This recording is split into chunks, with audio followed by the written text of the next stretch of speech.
Welcome back to Shivani's kitchen. আশা করি তোমরা সবাই ভালো আছো, সুস্থ আছো। তো গরম পড়ার সঙ্গে সঙ্গে পটল সুন্দরীর দেখা সব ঘরেই মেলে। আর পটলে রয়েছে প্রচুর পুষ্টিগুণ, লো ক্যালোরিযুক্ত, ফাইবার সমৃদ্ধ, ডায়াবেটিস নিয়ন্ত্রণ করে, শরীর ঠান্ডা রাখে, এ এবং সি রয়েছে। তো এত গুণাগুণ যে ভেজিটেবলে রয়েছে, সেই ভেজিটেবল তো খাদ্য তালিকার অন্তর্ভুক্ত রাখতেই হবে, তাই না? তো প্রথমে পটলগুলোর উপরের যে পাতলা আস্তরণ থাকে সেটা ছুরি দিয়ে ভালো করে পরিষ্কার করে নিয়ে ভালো করে ধুয়ে নিয়েছিলাম। তারপরে এভাবে টুকরো টুকরো করে নিয়েছি।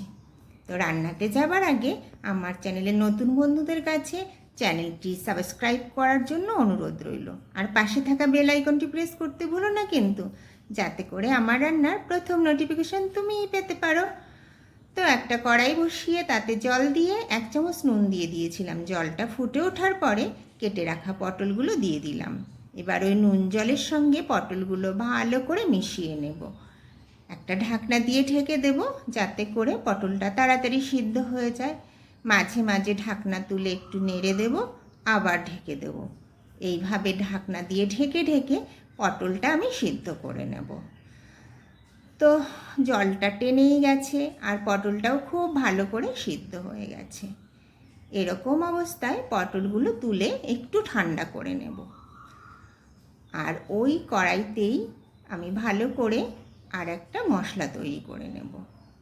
কিছুটা রসুন, 1 চামচ কালো জিরে আর 2টো শুকনো লঙ্কা নিয়ে নেব। প্রথমে কড়াই গরম হলে কিছুটা সর্ষের তেল দিয়ে দেব। তেলের পরিমাণ কিন্তু ভীষণই কম, যেটুকু না দিলে নয় সেটুকুই। তো 2টো শুকনো লঙ্কা দিয়ে লঙ্কাটা একটু নেড়ে চেড়ে 1 চামচ কালো জিরে দিয়ে দিলাম।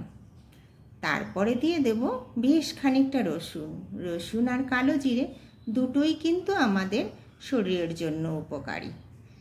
তো ভালো করে রসুন আর কালো জিরেটা একটু নেড়ে চেড়ে সামান্য একটু নুন দিয়ে দেব।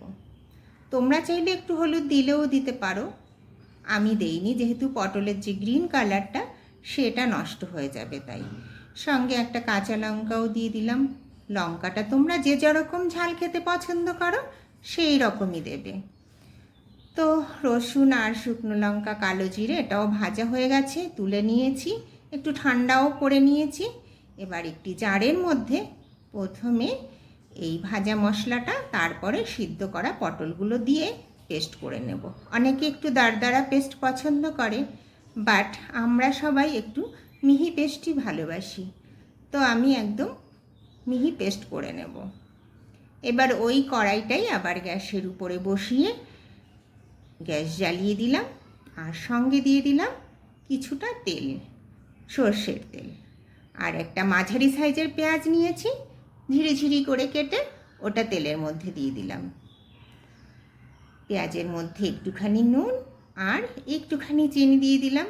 তোমরা যারা চিনিটা খেতে চাও না তারা স্কিপ করতেই পারো। এবার ভালো করে পেঁয়াজটা একটু লালচে লালচে করে ভেজে নেব। পেঁয়াজটা প্রায় লালচে লালচে করে ভাজা হয়ে গেছে।